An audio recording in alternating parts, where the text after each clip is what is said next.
Made to see a team like LSU be 22-1 and just see so many LSU fans saying, if you got to use Zach Cohen on a 6-run lead, then you're not a good team. Even though you went into Texas, who came off of a sweep against Mississippi State, and you took game one. Nevertheless, we are live. LSU does move to 22-1 here tonight as they get the win against the Texas Longhorns. We will break that game down in its entirety. Absolutely gangster stuff from LSU, not only at the plate, not only in the mound, but in the field as well, even if you did have that error late, that did not come back to cost you. We got lots to discuss. We'll get into it. Every postgame is brought to you by our good friends over at betonline.ag. Use the promo code BELIEVE50. That's BELIEVE50, BLEAV50, to receive a 50% off welcome bonus on your first deposit. BetOnline, where the game starts. Also, we need to talk about our good friends over at ServiceHawk Digital Media. Need referrals, need leads. You're in the HVAC, electrical, or generator pro business. Get over to servicehawk.com/IO today. Fill out their short questionnaire. Guys, they will help you build those leads that you need. If you're in any business, you want to get more of a digital footprint out there into marketing, they're the number one stop shop in the greater Baton Rouge area. Get over them there today in that little comment section. Say, hey, man, I was listening to Blake Ruffino over at AYS. He suggested you guys. I'm ready to really build here. They're going to help you. Trust me, someone who's in the digital media game. You can do this. You already know what it is. If you do send in super chats, we will get to all of those super chats that are read here tonight as well. You know what the deal is. We do more post games than anybody. Last thing before we start talking about the game, do your boy a favor. Hit the like and share. Share to all those groups if you're on Facebook and to all those social media pages. You're watching us, listening to us on YouTube. Like, subscribe, notification bell, wherever you listen to podcasts. Rate, review, and subscribe. Let's get to it here. Let's start off at the mound. Now, going into it, there was a really good feeling with Spencer, and we talked about this on Wednesday, but with Spencer and Anderson that you were going to get a really good lefty-lefty duo coming into this one. And neither one of them really disappointed in answering the bell. Let's get to Kate Anderson. Let's start on the defensive side of things. You start off in the bottom of the first. Anderson, a fly out into center field, an infield single to the 6-hole, but he responds by getting 2 strikeouts, swinging on Flores and Galvan, who, by the way, Flores and Galvan have been absolutely demolishing the baseball as of late. You go in the bottom of the second. K goes 1, 2, 3. He gets a fly out to Jones, a ground out to Milam, and his third K against Borba. 1, 2, 3. Absolutely cruising is Kate Anderson. You go to the bottom of the third. This is where it kind of, I guess, the only part of the night that things got touchy for Kate Anderson, and it wasn't even that bad. He gives up a bunt single to the 5-hole. Braswell was playing really deep. It was what it was. A 6'6" center fielder laid a bunt down on you. It was what it was. A line out into left field. You get Mendoza to strike out looking. You give up an infield single where Danny Dickinson slides. It's just the ball's weakly hit in the right place. You get an infield single. Danny Dickinson goes down, slides feet first, comes up with it, has to bobble it a little bit. Would have been an amazing play if he makes it. But you get an infield single from Ballou. And then the very next one, I tweeted this out like, hey, man, be careful here with Flores because he's a really good hitter, and he gets a bloop single into left field for an RBI, and they started off, okay, for Texas. Galvan, who, again, has been red hot. He hit the home run on you tonight, strikes out for the 5th time. I want to pause right there, and I know that we're talking about what's going on defensively. You know, what was really interesting tonight for me was, and I think for really everybody, was what would we see from LSU who, well, Blake, they only played Mizzou. Well, Blake, they only played some bad non-conference teams. When you go up against these better teams, how do you respond? You give up the run there in the third from Kate Anderson. They didn't really touch you, right? Like, I mean, you got an infield single, a bunt single, and then a blue single, and you're You're down 1-0. Okay, cool, I guess. I mean, I never felt threatened, even though that was happening at all. But then you come back in the fourth, and I want to hit on this right now, and I know we'll come back to it. But the leadoff walk by Josh Pearson, and so many of you saying, well, man, we should put Brown in there. Josh Pearson has been red hot. Getting a leadoff walk. The first at bat, he had a leadoff line drive right back up the middle. And then Luis Hernandez. And oh, boy, hold on. Your boy's going to take a little small victory lap here just a quick second. We talked about Luis Hernandez 2.5, 3 weeks ago, and I'm like, look, man, it's an upgrade of what you have behind the plate. I'm sorry. I disagree, not getting into the debate with you tonight. But in Luis Hernandez answers the bell against a guy that he played with at Indiana State, and he sends that hoe into left field, and we got a 2-1 lead for the Tigers. I love you're down 1-0 there, and you come back right and respond. I thought that it set the tone for the entire night. You did not look back after that pitch and that hit from Luis Hernandez. Let's get back to Cade Anderson. And listen, Cade Anderson was absolutely filthy after that third inning.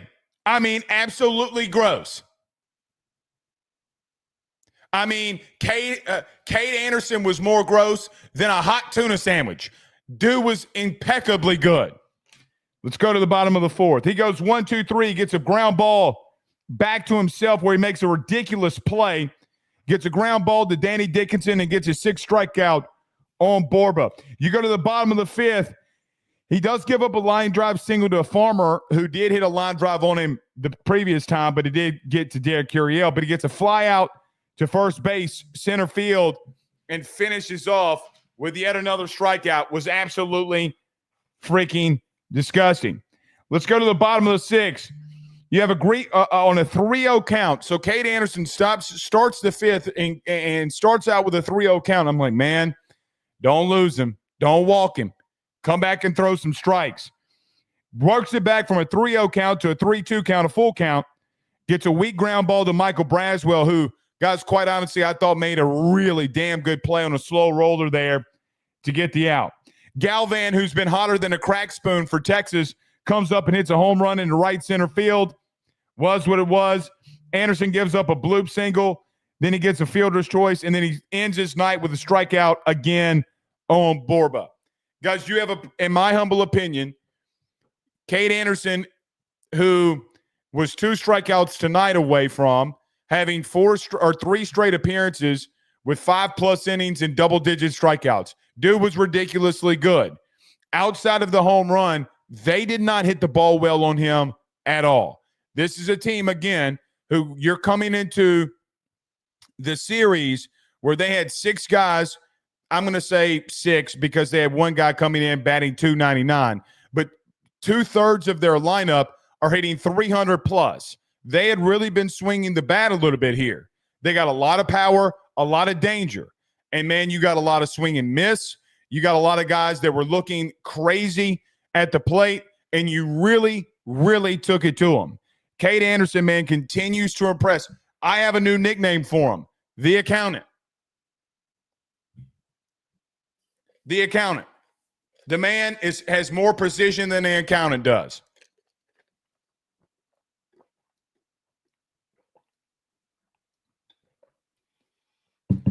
I want to get to this next point on here too. Cade Anderson had no walks. He hit no batters. Guys, you had no walks on the night. And when you go up there and you throw strikes, I don't care if you're a Friday night guy. I don't care if you're coming out of the pen. You are going to dominate. And tonight I thought he dominated. I mean, again, I know that he gave up 2 runs, but shit, I thought he was as impressive as I've seen him not only all year, but in his entire career. Considering the opponent,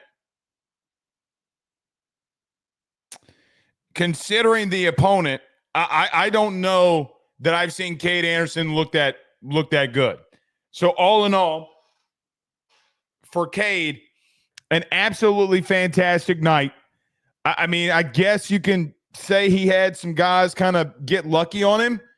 That's how I feel. I feel like outside of Galvan, who's run into a lot of pitches here lately, would it been say he's got 5 home runs in 9 games? That's stupid. Okay, so in those 5 home runs in 9 games, he hits one out on you tonight, and okay, you chalk it up, right? Like I mean, he made a good swing on it.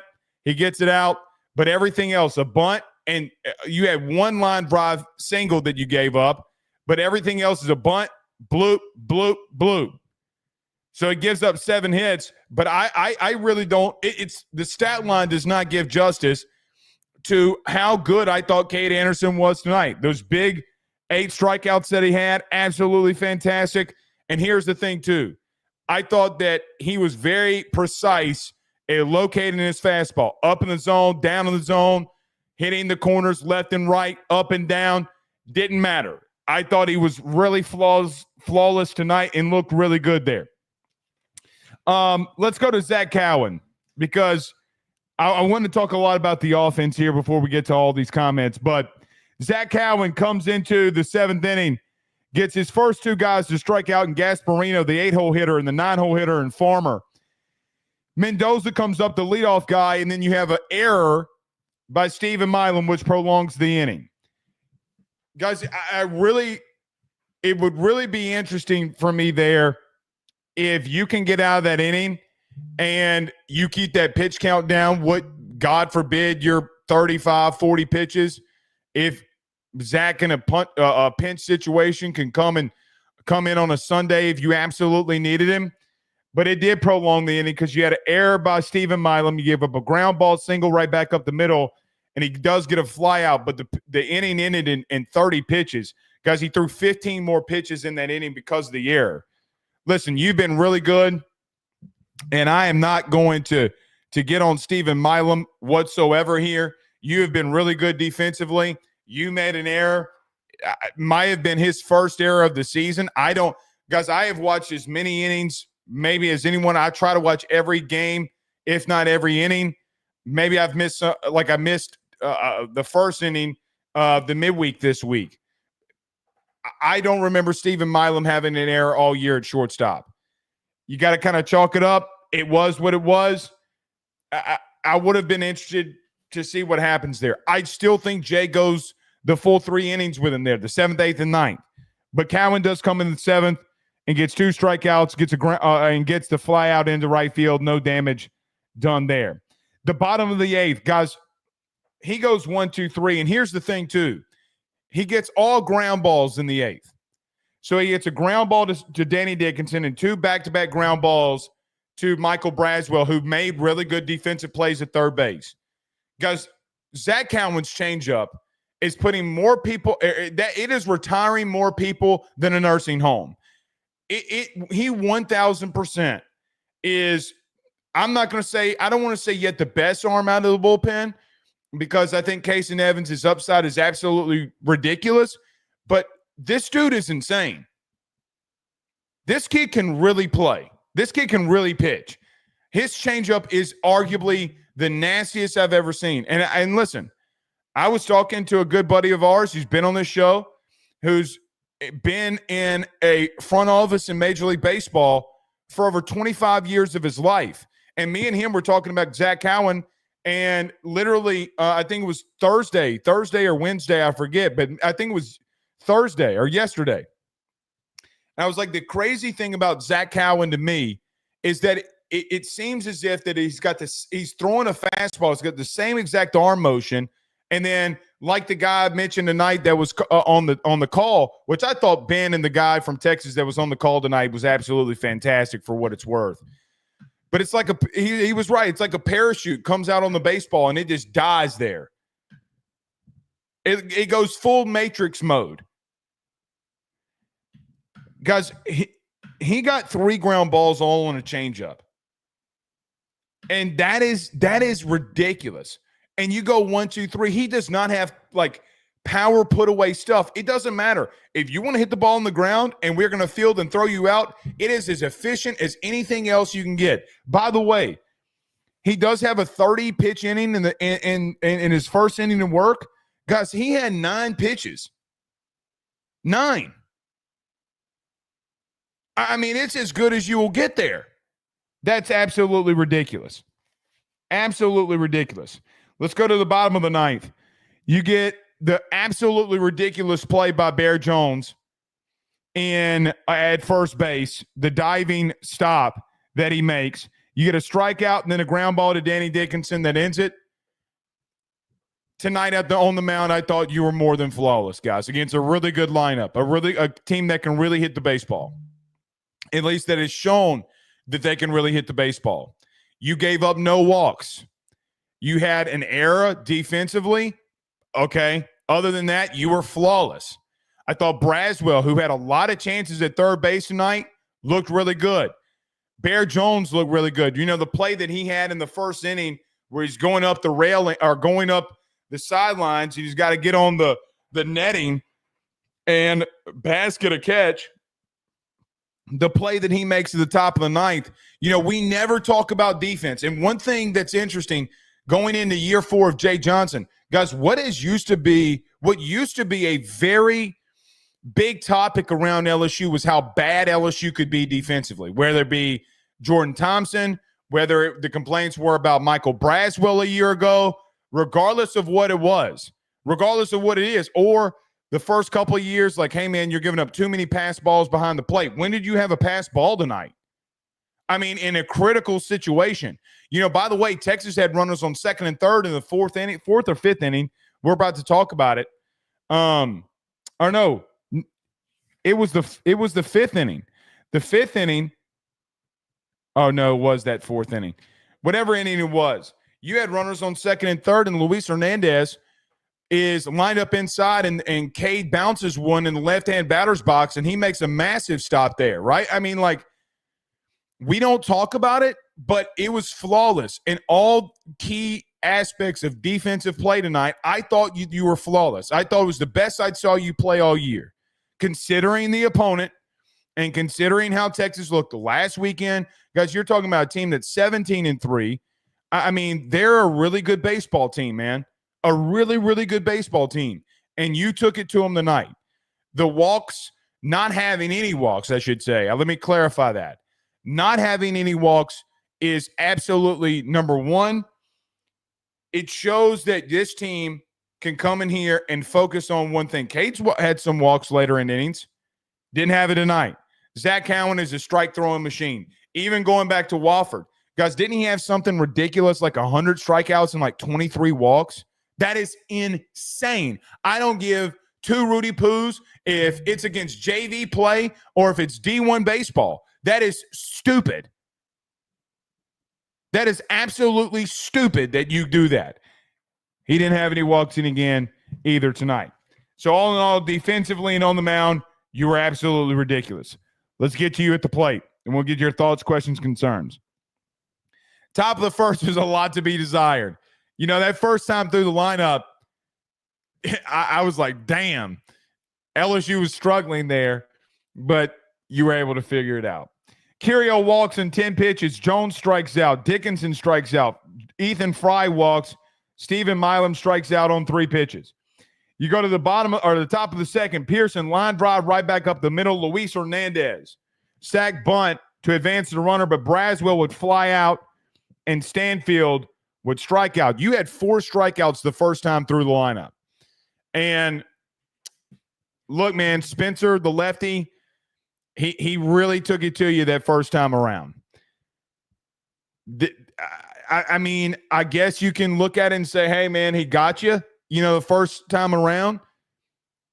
I don't know what to talk about innings 1 through 2 because I feel like you were looking at a guy, a lefty, you were trying to get the hang of and see what he was doing. Good on him. Good on him, I guess. I mean, dude was really good tonight, too. He's a really good pitcher, too. Let's go to the top of the third. Kirill strikes out on 9 pitches. Dude sees a lot of pitches even when he strikes out. But Jones would hit a fister in the left field, just kind of strongmans it in the left field. Danny Dickinson on an 0-2 count gets hit by a pitch. He leads your team in hit by pitches. Danny Dickinson had a line drive single tonight, but he walked and also got hit by a pitch. Guys, when you get on base 2 out of 4 times, I don't care who you are. That's really good. But on 0-2 count, Spencer left one inside and hit him. He always gets hit on that elbow guard, by the way. It's like that elbow guard has a baseball magnet on it. I wish we had some deep analytical stats on how many times he's gotten hit in his elbow guard, because he got hit there, I think, twice last weekend. 2 midweek games ago, he got hit 2 or 3 times in that elbow guard. But he does lead your team in being hit by pitches. But you got runners on first and second. Ethan Fry hits a chopper to the third baseman, and at that point, you were 0 for 5 with runners in scoring position because of those walks and other things that you had done. Stephen Milam would also ground out into third base too. So look, really for 1.5 times that you go through the lineup, you kind of struggled. You really kind of struggled there. But the top of the fourth, Josh Pearson. So let's stop here. I don't think we're making enough of what Josh Pearson is doing for you, because the first 2 times he gets a line drive single right back up the middle. He gets a walk that brings up Luis Hernandez. And we've already talked about this 4th inning, but Josh Pearson, man, as much as we've seen from him, and let's just be blunt for a second.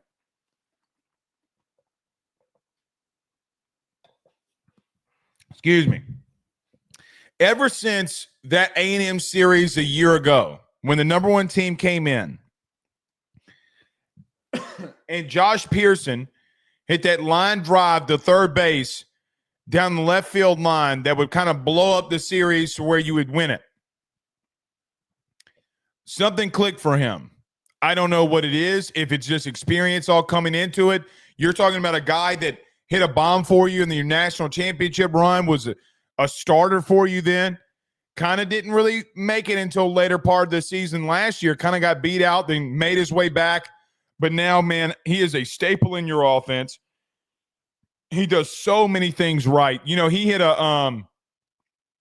another really hard hit ball into right field later on, but getting that walk was crucial, because Luis Hernandez would come up in the 4th inning and hit a bomb into left field off a guy that he knows in Spencer. They were teammates together a year ago. Man, Luis Hernandez is really good, man. He is really, really good. I hope that he can continue to get better at the plate. You know, it's a lot to ask him to be when you're clutch guys at the plate, when you're behind the plate as much as he is. But, man, he delivered for you. And then you never look back. I think Luis is really good behind the plate. I think that not even behind the plate, just at the plate too, man, he can be special for you. Dude's good, man. But that 2-run home run was absolutely massive, and it sparked. I felt like from that point on that I felt like from that point, it's like, man, you've taken the momentum, and quite frankly, LSU never gave them back the momentum. There was no part of the game after that Texas had any momentum to take that game from you tonight. So you do get that 2-run home run into left field. Brazzi would strike out Stanfield, who, by the way, man, hit up 2 balls really hard tonight. We'll talk about him in a minute.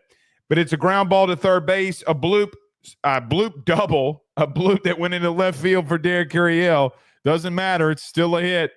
It'll go down as a line drive scorcher in the left field in the box score. Then Jones would strike out. Danny Dickinson would come up in the 5th inning. He would a line drive single back up the middle to single field and into center field. Ethan Fry with a line drive single into left field. Stephen Milam would bunt. He would get out at first base. I don't know why Jay challenged that one either. But runners advance to second and third. Here comes that man again, Josh Pearson. RBI sac fly, a line drive into right field would score a run. Guys, everything you need from him. You know, like I don't know if I really don't know. It's like when you look at this team, nobody's going to bring up in conversations about Josh Pearson. But his first 3 at-bats, he has a line drive single, he gets a walk, then you hit the home run, and then you have an RBI sac fly that it's a line drive into right field. I mean, it goes unnoticed, man. but now you're up 2 runs there. It is fundamental great baseball. You bunt, sac fly, get a run. Because you score a run every inning, no one will beat you. No one's going to beat you. I love how this team attacks games, man. It is flawless. You know, I've seen some people kind of mutter, like I even heard Ben talk about it on the telecast tonight. Well, you know, it's not the same LSU. They don't hit the home runs. Guys, I got to be honest. To me, it doesn't really give a shit. Like, this team is dangerous. You get a single, you get a bunt, you lay down a bunt that was perfect. RBI, shit, I will take a run every inning. You get a run every inning, you're going to win damn near every game that you play. Unless the complete wheels fall off. So an RBI single, or RBI sac fly into line drive into right field for Josh Pearson. Luis Hernandez, ground ball, RBI single back or into the 5-hole. He get his 3rd RBI of the night. Dude is hotter than Grandma's grits, man. And before y'all say anything, Grandma's grits is hot as hell. It's good as hell. It's hot as hell. But that man is hotter than Grandma's grits right off the stove. He had a hell of a night. And you needed him. And he came forward for you. Hell of a night by Luis Hernandez. Really spark plug. I don't know who's going to get the magic moment of the night. But y'all let me know. Y'all let me know who gets the magic moment of the night. But I'm giving it to Luis Hernandez. Maybe you can give it to Cade Anderson or Zach Cowan. Doesn't matter. But Luis Hernandez deserves it, in my opinion. Let's go to the top of the 6. Stanfield. Man, listen.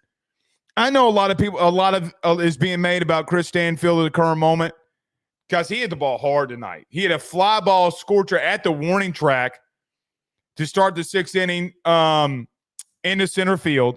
He get a double and later on, and then he hit the one that was 104 miles off the bat to the 4-hole where the guy has to make a leaping grab. I'm going to make a quick hot statement here. Chris Stanfield. My man's heating up a little. I'm going to call it here. He's heating up. When you hit the ball hard, it's only a matter of time before shit starts dropping for you. He looked good for me tonight.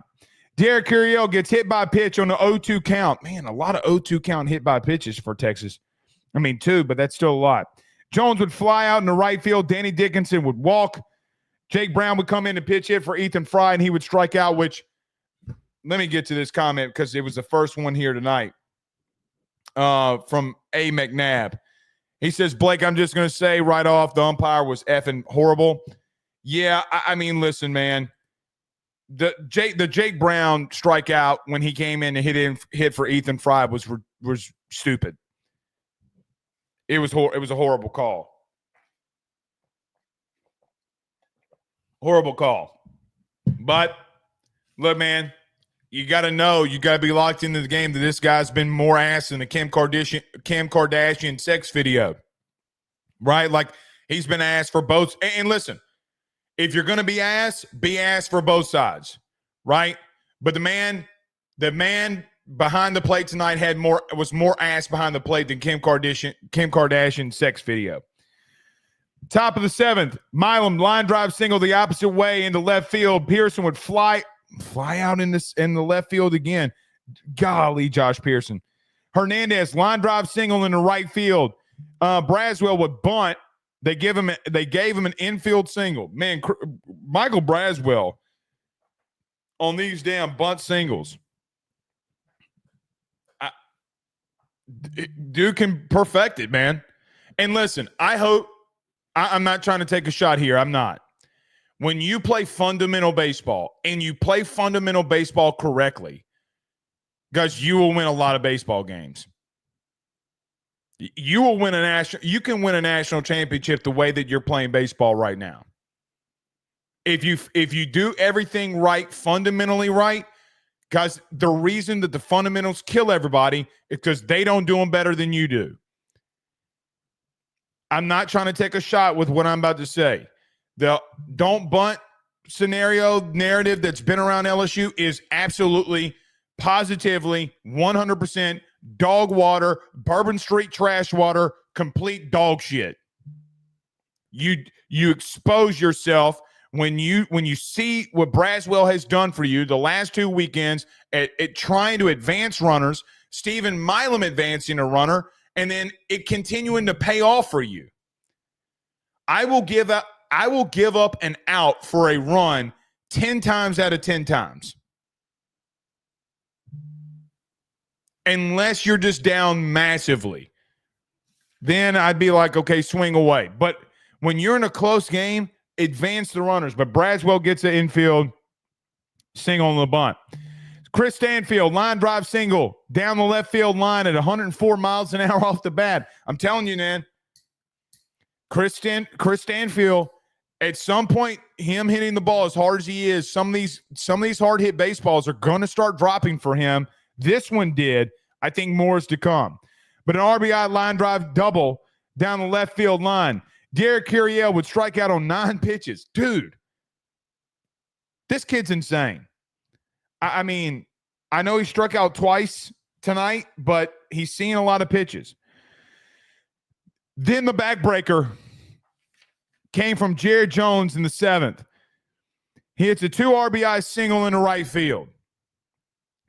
I love when Bear Jones is using the opposite side of the field, and he's not trying to yank everything.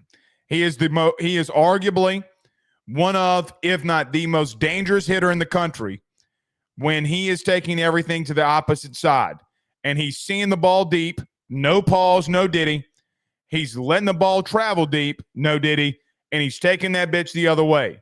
He was in a 2-2 count, and it broke the back of Texas. It was the backbreaker. So Jared Jones, maybe that is the magic moment of the night. Maybe that is, because it was the backbreaker. Danny Dickinson would walk and Jake Brown would strike out looking to end the 7th.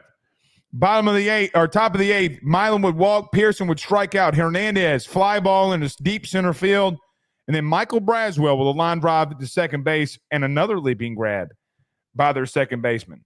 Top of the 9th, you go 1, 2, 3. Oh, no, you don't go 1, 2, 3. Excuse me. Stanfield would line out to second base. Again, hitting the ball really hard, man. Hitting the ball really hard. Some shit's gonna start falling for him now. Some shit's gonna start falling for him. But Stanfield line drive to second base. Curiel line drive into right field.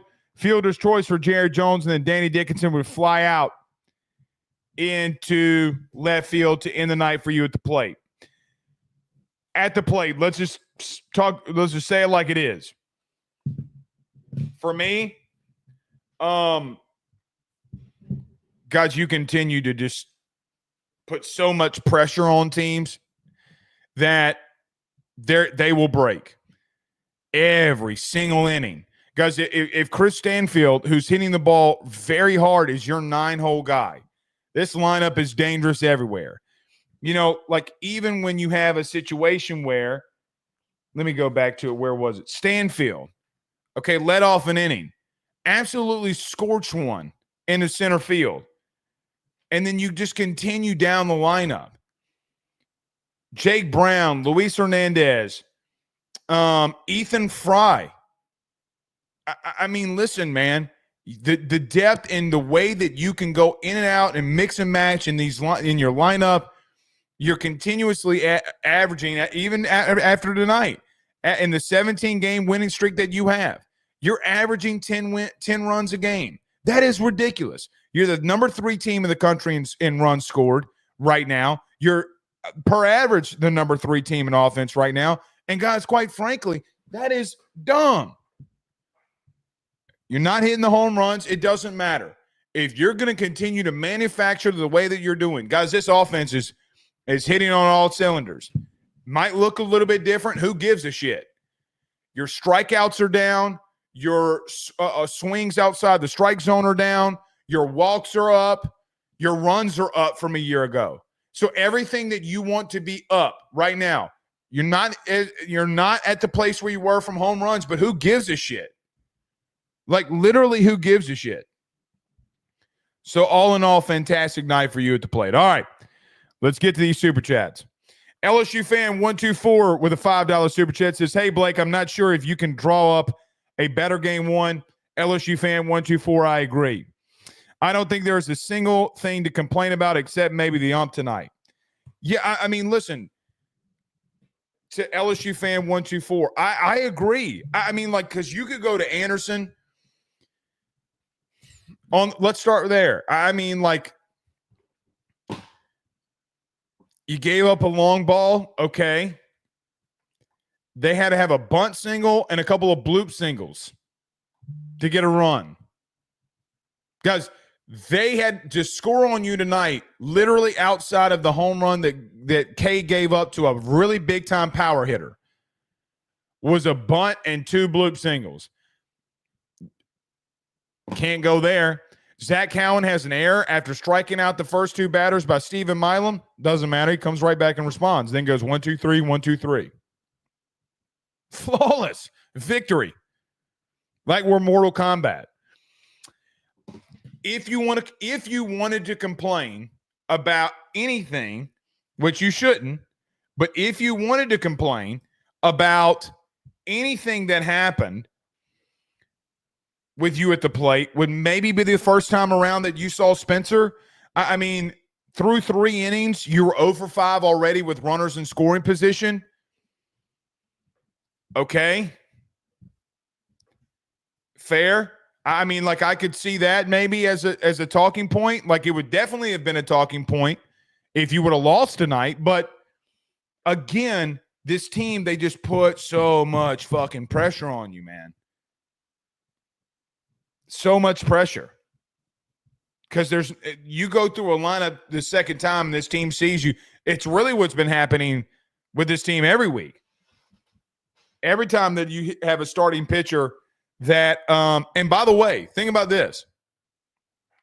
The one game that you lost against Omaha, that Saturday guy when you lost, you didn't see him but one time. He went 3 innings. You saw him one time. They just put so much fucking pressure on you, man.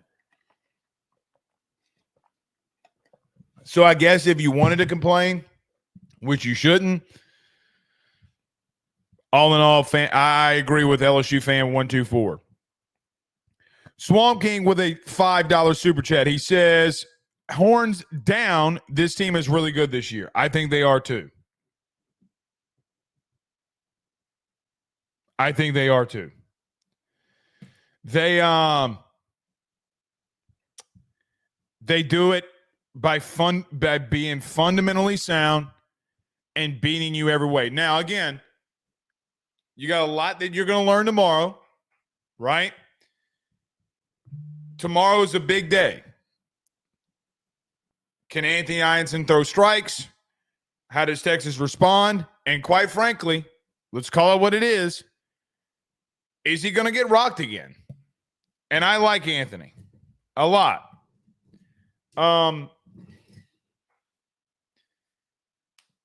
But if he does, the conversation that you and I are going to want to, or the conversation you're going to want to have with me, and that I'm probably going to want to have with you. Do you move Cowan to Saturday? Do you give him a look? You know that's the conversation that you're going to want to have. But it's a big day tomorrow too. Can you respond? Can you replicate what you did today? By the way, they don't have a Sunday starter. Out of the bullpen, they throw their number 1 guy, Rojas, in the midweek. They were trying to beat UTSA, and it backfired on them.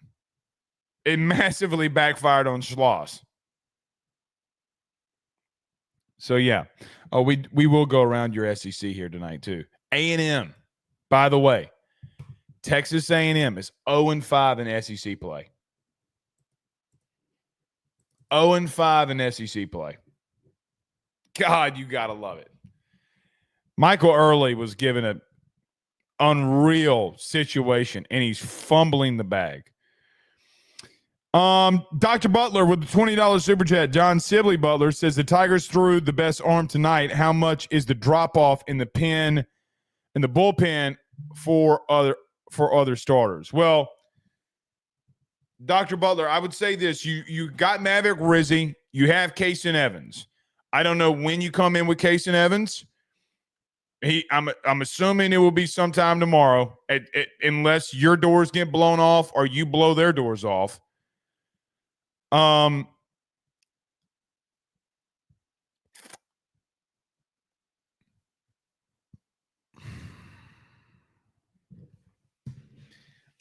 I mean,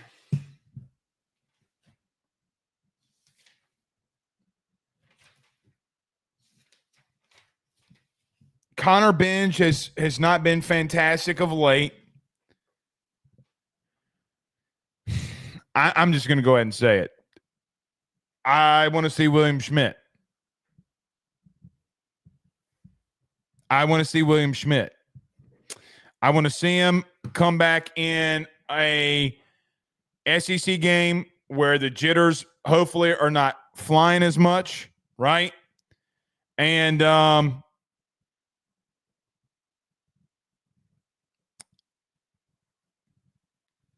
I want to take. I'm pausing here, Dr. Butler, because I want to pause my expectations of the kid. I don't want to overreact to one bad outing because he had so many good ones before then. If you got in a situation tomorrow, do you William Schmidt can come in here and do what he does, then what? So I do think that you have some talented arms. Here's what I would say. What I will say is that the three arms that we're talking about that are coming out of your bullpen that you would probably want to see tomorrow at some point. They're all freshmen. So you're putting freshmen in high leverage situations, which you did kind of put them in high leverage situations last weekend against Missouri. They kind of got the butterflies and kinks out of their system. Can they come into a second SEC weekend and deliver?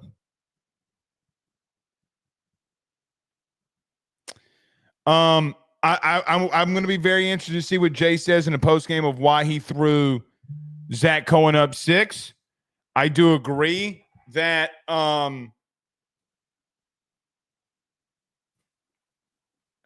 you go into a series with a game plan, you're up 2 runs.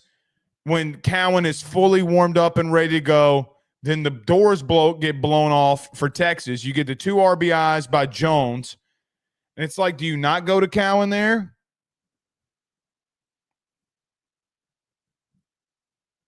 I don't know. A. McNabb, I know this is in their super chat. I'm about to get to the other ones here, but he did send the super chat here too as well. But A. McNabb, I'll get to the super chat next. He says, I know he's wild, but you may have to throw Jacob Myers. I'm not opposed to that. I'm not opposed to that at all. But A. McNabb also sends a $2 super chat, says that's the worst performance I've ever seen.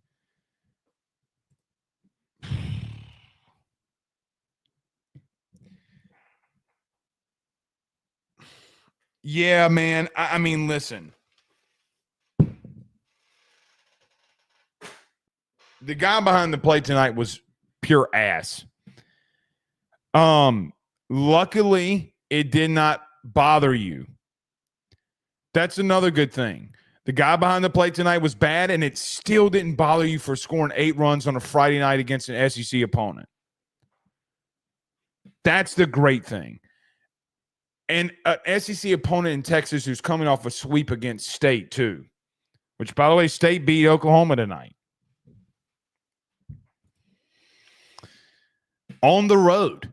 By the way, we're 47 minutes into the show. Guys, it is difficult to go on the road in the SEC and win. I don't give a shit. Guys, that place was packed.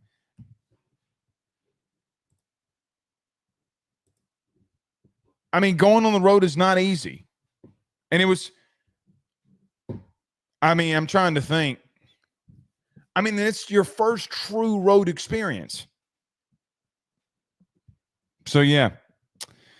John Eads, WAFB, is in the building. He says, any of Binge, Primo, Rizzy, Evans, Mayers, Newt, Schmidt, where tomorrow, and then Cowan should be available for some action on Sunday if need be. John Eads covers the team, and I would assume that John may even be in Austin. But he's right. Binge, Primo, Rizzy, Evans, Mayers, Newt, Schmidt. Yeah, and Jay loves going to Primo, the lefty. I mean, you got options. You have options. Can they deliver for you? Can he deliver for you is a question. Can this bullpen deliver for you? If they can, then, man, this bullpen comes out here this weekend and they do some special things tomorrow night. Boy, y'all ain't going to be able to tell people in Baton Rouge shit.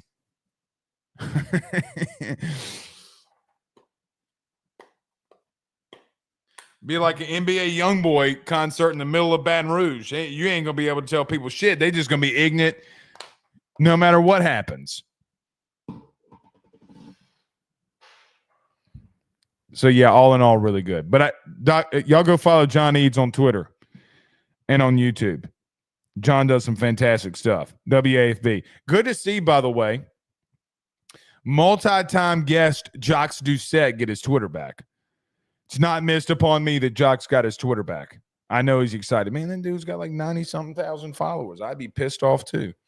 Dylan Chapman says next week in the box is going to be electric against State. It will. That reminder that series starts on a Thursday. We will probably have to miss the first inning. The Ruffino family will. But we'll be live after that. Just a dude on YouTube says Clyde Edwards-Helaire just threw up the horns down. Listen, I hate Texas more than most. I can't stand their ass. But here's the truth. They're a good baseball team, and they're a really well-coached baseball team. Schloss is going to get them turned around like he did A&M, and they're going to be formidable. I can't stand their fan base. Their fan base has been after my ass over so many dumb things that it's stupid. We do a national college football show, if you hadn't heard, Ruffino and Joe show, and every time we talk about Texas, they get on my ass. Newsflash, I was right on them from a football perspective. Look, I'm going to wait to save this until LSU, God forbid, they win the series. I hope that they do, and I'm praying that they do.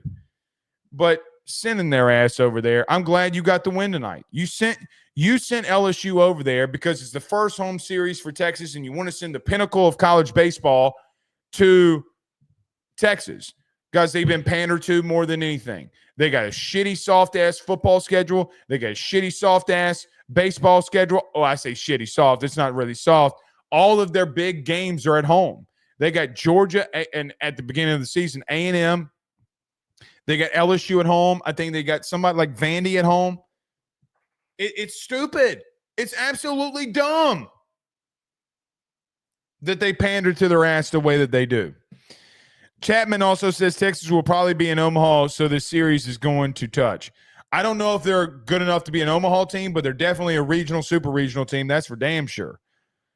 I could definitely see this team hosting.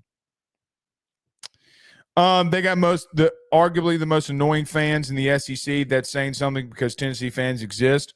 They are annoying. They're after my ass more than anything. Chad says that Cowan should be starting on Sunday. Well, look, let's see what Anthony does tomorrow, but the conversation is definitely there, right? It definitely is 100% there. All right, a couple more. We'll go around the SEC and get out of here. Nola P says, just love the first home game for Texas in the SEC, and they got dealt with. Yeah, they did.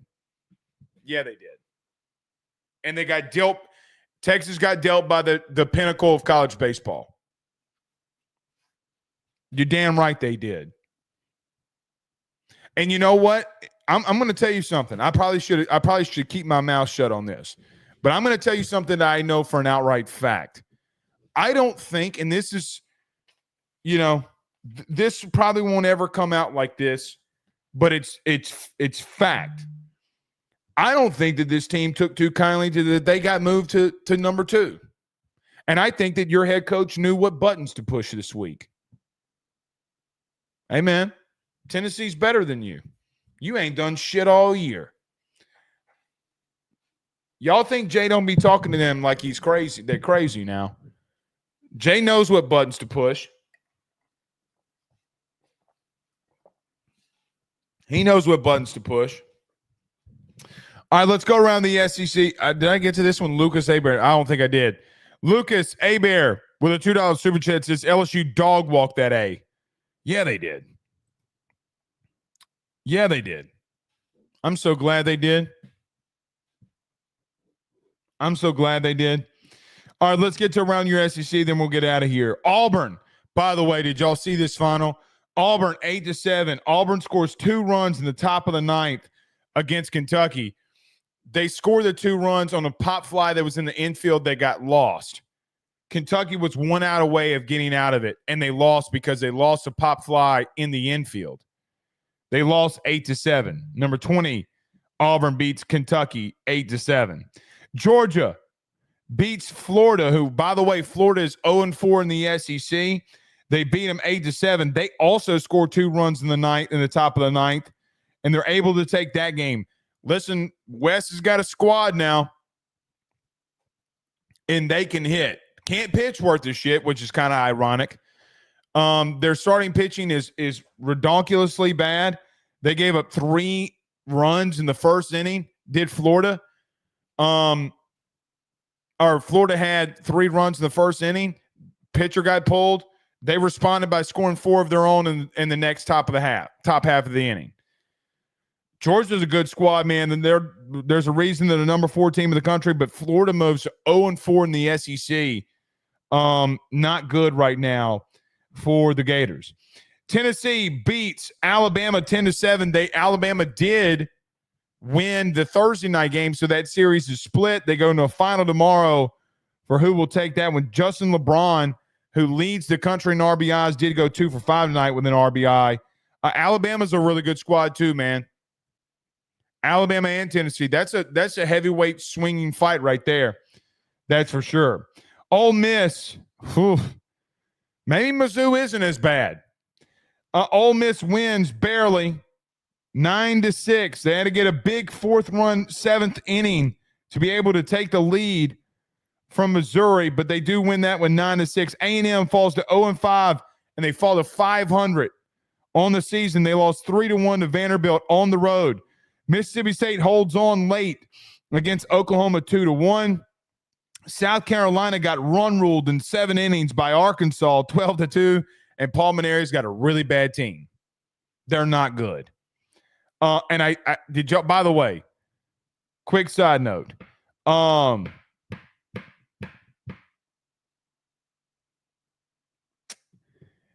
Did y'all see that Paul Mainieri fell down outside of the dugout? Did y'all see that video?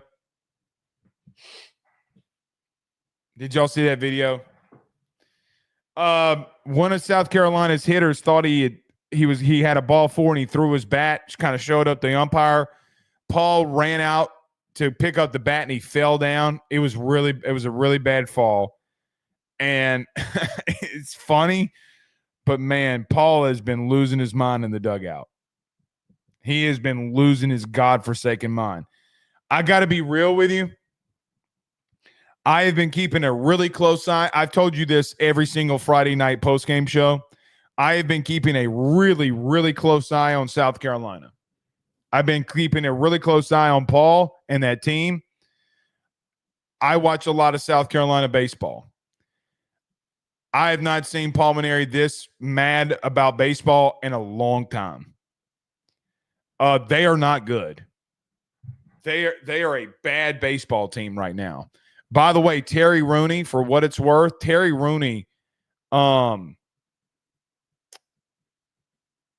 don't know if Terry Rooney is not good as a pitching coach.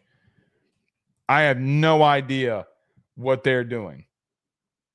Absolutely no idea.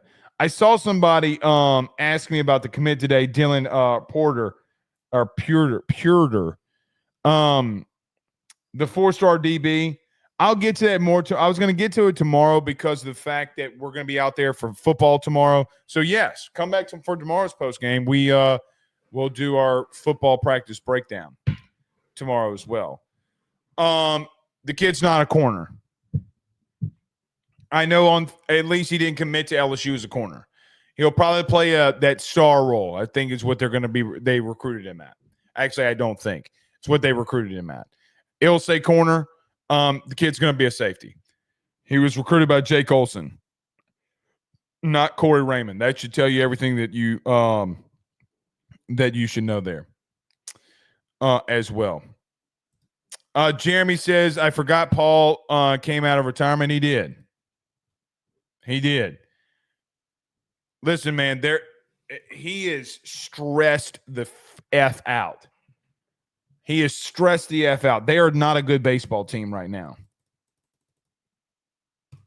And look, it's year one. There's a lot that they probably need to rebuild there. But even with that, they're just not a good baseball team. So, yeah.